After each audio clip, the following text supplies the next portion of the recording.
दोस्तों LIC double AO की notification आ चुकी है। यह जर्नलिस्ट की पोस्ट है। इसके बाद कुछ दिन के बाद आपको स्पेशलिस्ट की भी नोटिफिकेशन देखने को मिलेगी, जिसमें आपकी अलग अलग कैटेगरी की पोस्ट रहती है। फिलहाल अभी सिर्फ जर्नलिस्ट की पोस्ट हमें देखने को मिल रही है। तो चलिए देखते हैं इस नोटिफिकेशन में क्या क्या दी गई है, इस कितनी वैकेंसी आई हुई है और कौन कौन से लोग इसके लिए एलिजिबल है और किस लोगों को इसे अप्लाई करना ही चाहिए, क्योंकि इसमें का जो सिलेबस होता है थोड़े अलग होता है, अलग पैटर्न में। यहाँ पर एग्जामिनेशन का सिलेबस तो सेम ही होता है, लेकिन इसका जो एग्जामिनेशन का कंडीशन है वह थोड़े से अलग होते हैं। तो चलिए जानते हैं नोटिफिकेशन के माध्यम से इसमें क्या क्या हमें करना होगा और किस प्रकार से इस एग्जामिनेशन को हमें क्वालिफाई करना है। तो चलिए शुरू करते हैं। सबसे पहले आपको LIC की वेबसाइट पे चला जाना है। इसके बाद आपको पहले में LIC कैरियर अगर आप गूगल में सर्च करेंगे तो आपको डायरेक्ट इस साइट पे चले जाएंगे। पहले ही आपको दिख जाएगा recruitment of assistant administrative officer journalist 2023।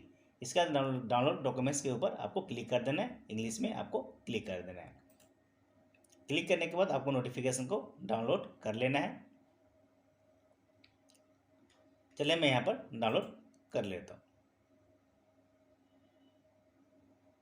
हमारा नोटिफिकेशन डाउनलोड हो चुका है।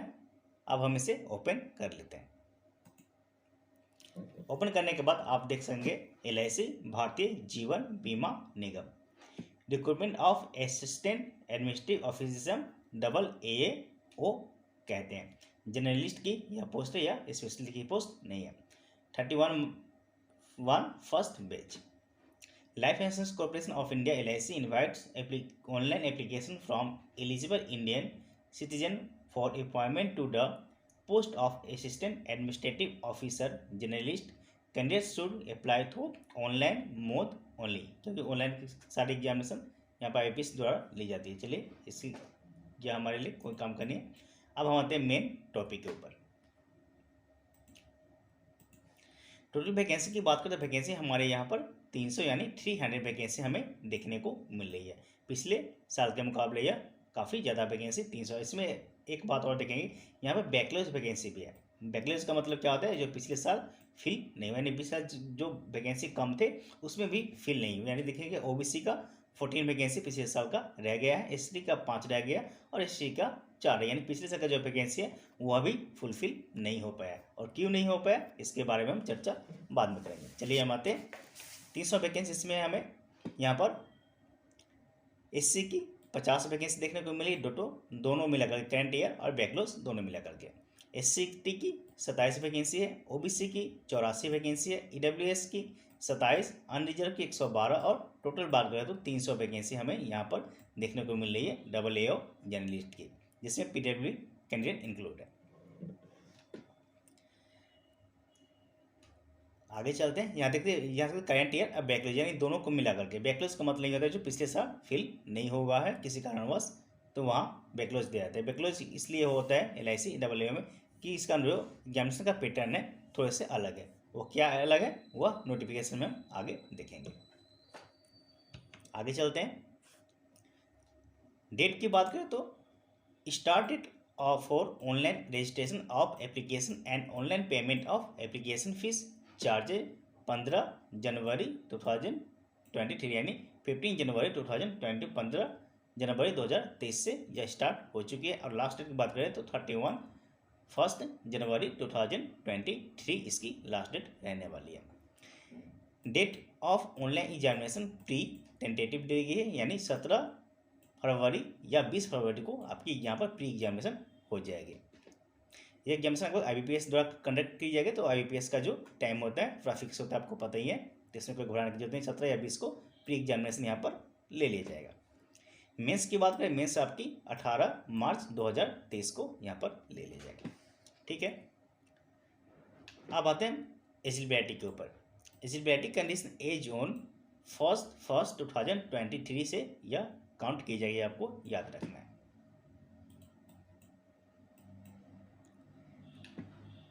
एज की बात करें, एज आपकी मिनिमम 21 यानी 21 साल और मैक्सिमम 30 यानी 30 ईयर्स 30 साल रखी गई है। या अनरिजर्व कैटेगरी यानी अगर आप अनरिजर्व कैटेगरी से है तो 30 साल तक आप इस फॉर्म को अप्लाई कर पाएंगे। बाकी जो अदर कैटेगरी है SC/ST 5 साल के लिए छूट मिलेगी और OBC की 3 साल की जिस प्रकार से सेंट्रल गवर्नमेंट की दी जाती है। एजुकेशनल क्वालिफिकेशन की बात करें तो for AAO journalist bachelor degree in any discipline from recognised university, यानी किसी भी स्ट्रीम से बस आप ग्रेजुएशन कर लिए हैं, ग्रेजुएशन पास है तो आप इस फॉर्म को अप्लाई कर पाएंगे। कोई भी स्ट्रीम से आपके यहाँ पे कोई परसेंटेज की डिमांड नहीं कि आपके 50% होनी चाहिए, 60% है, बस आप ग्रेजुएशन कंप्लीट हो पास क्लास से भी तो भी आप इस फॉर्म को अप्लाई कर पाएंगे। आगे चलते हैं। यहाँ पर पे स्केल की बात करें, पे स्केल यहाँ पर देख सकते हैं बेसिक पे और बेसिक पे ऑफ ₹53,000 यानी 53,600, ये आपकी बेसिक पे यहाँ पर देख सकते हैं पे यहाँ पर कितनी ज़्यादा दी गई है। Per month in the scale पे 53,600 14 ईयर्स, ये आपकी जो प्रमोशन की होती है 14 साल तक 4 साल तक आपको कितने मिलेंगे, ये भी आप बेसिक पे है। अप्रोक्स की बात करें तो आपका 92,870 यानी मान लीजिए 93,000 के करीब यहाँ पर अप्रोक्स आपकी यहाँ पर सैलरी होने वाली है। तो सैलरी काफ़ी अच्छी यहाँ पर देखने को मिल रही है। इतनी सैलरी तो आपकी IBPS PO की भी नहीं, PO की भी 55-60 के करीब ही होती है। यहाँ पर PO से भी ज़्यादा सैलरी यहाँ पर देखने को हमें मिल रही है। एग्जामिनेशन फीस की बात करें तो SC/ST PWD की 85 प्लस चार्जेस, यहाँ पर GST फॉर्म फिलअप करेंगे तो उसमें आपका चार्जेस यहाँ पर शो हो जाएंगे। अदर कैंडिडेट के लिए आपका 700 प्लस GST यहाँ के लिए 800 साढ़े 800 के करीब आपको एग्जामिनेशन फीस यहाँ पर देने होंगे। नेक्स्ट प्री एग्जामिनेशन सिलेबस की बात करें, सिलेबस आपकी जिस प्रकार से IBPS PO की होती है उसी प्रकार से प्री की यहाँ पर रखी है। लेकिन यहाँ पर एक डिफरेंस ये है कि आपका यहाँ पर मिनिमम क्वालिफाइंग मार्क्स दी गई है, क्योंकि पहले मैं आपको बताया था जो बैकलॉग वैकेंसी है इसी के कारण हो जाती है कि क्वालिफाइंग मार्क्स अगर नहीं ला पाते हैं कोई स्टूडेंट तो वहाँ पर वैकेंसी जो है छोड़ दी जाती है। तो यहाँ पहला सेक्शन आपका रीजनिंग का होगा, दूसरा क्वांट का होगा। 35 क्वेश्चन आपके रीजनिंग में पूछे जाएंगे और 35 क्वांट में पूछे जाएंगे। 35 नंबर के इंग्लिश रीजनिंग के होंगे, 35 नंबर के आपके क्वांट के होंगे। लेकिन यहाँ पर क्वालिफाइंग मार्क्स यहाँ पर मिनिमम आपको लाने होंगे।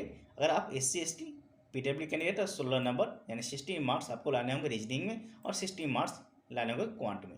अगर आप OBC और अनरिजर्व कैटेगरी के हैं तो 18 मार्क्स आपके लाने होंगे रीजनिंग में और 18 मार्क्स आपके क्वांट यानी मैथमेटिक्स में आपके लाने होंगे। यह मिनिमम मार्क्स है, इससे ज़्यादा आपको लाना है, इससे कम आपको नहीं लाने, यानी कम से कम 18 नंबर आपको रीजनिंग क्वांट में लाने ही होंगे इसे प्री को क्वालिफाई करने के लिए।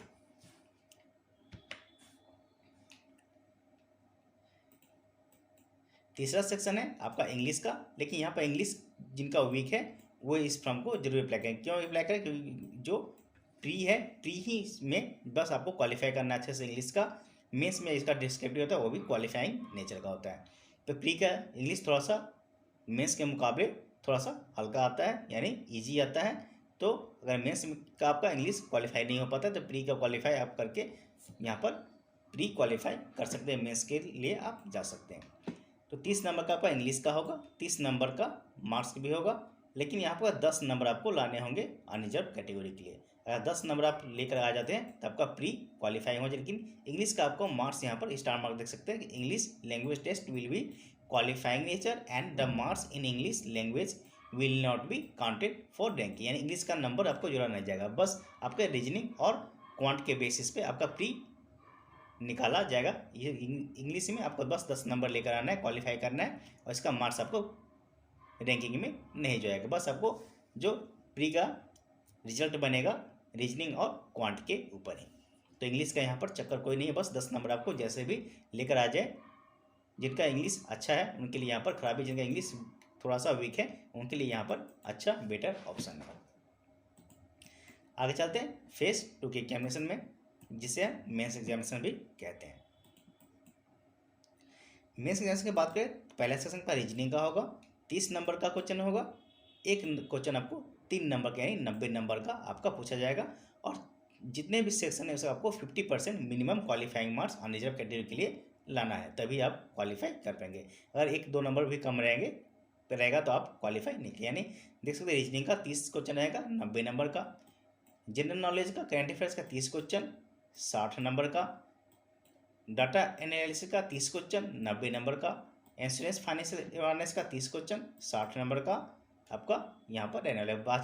पाँचवें नंबर पर इंग्लिश लैंग्वेज लेटर राइटिंग ऐसे, यह आपका बस क्वालिफाइंग नेचर है, 10 नंबर आपको लाना है, इसका नंबर आपको नहीं जोड़ेगा। तो 4 सेक्शन में ही आपका मेंस एग्जामिनेशन का रिजल्ट तैयार होगा, जिसमें reasoning, general knowledge, data analysis और इंश्योरेंस एंड फाइनेंशियल अवेयरनेस, जितने भी मार्क्स है सारे में आपको 50% लाने होंगे कंपलसरी।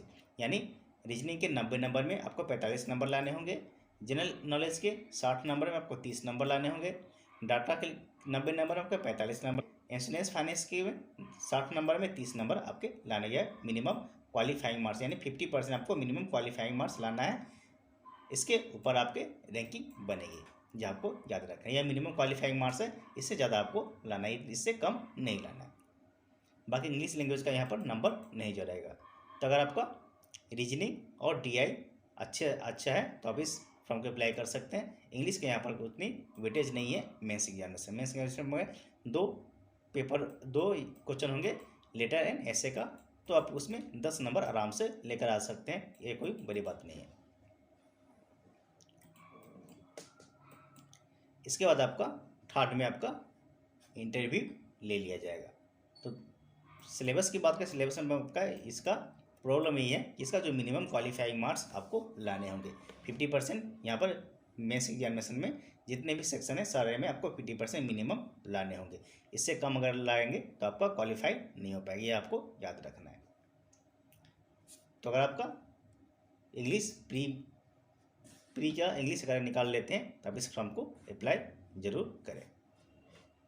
वैकेंसी भी अच्छी खासी यहाँ पर हमें देखने को मिल रही है, सैलरी भी अच्छी ही खासी ही यहाँ पर लगभग मान लीजिए कि 1 लाख के करीब ही आपका यहाँ पर पहुँचने वाला है। तो सैलरी भी अच्छी खासी है। अगर आप अप्लाई एलिजिबल है तब इस फॉर्म को ज़रूर अप्लाई करें। तो आज के इतना ही। अगर आप हमारे चैनल पर नए हैं, चैनल को सब्सक्राइब कर दें, जिससे हमारी आने वाली वीडियो आपको मिलती रहे। तो मिलते हैं अगले वीडियो में।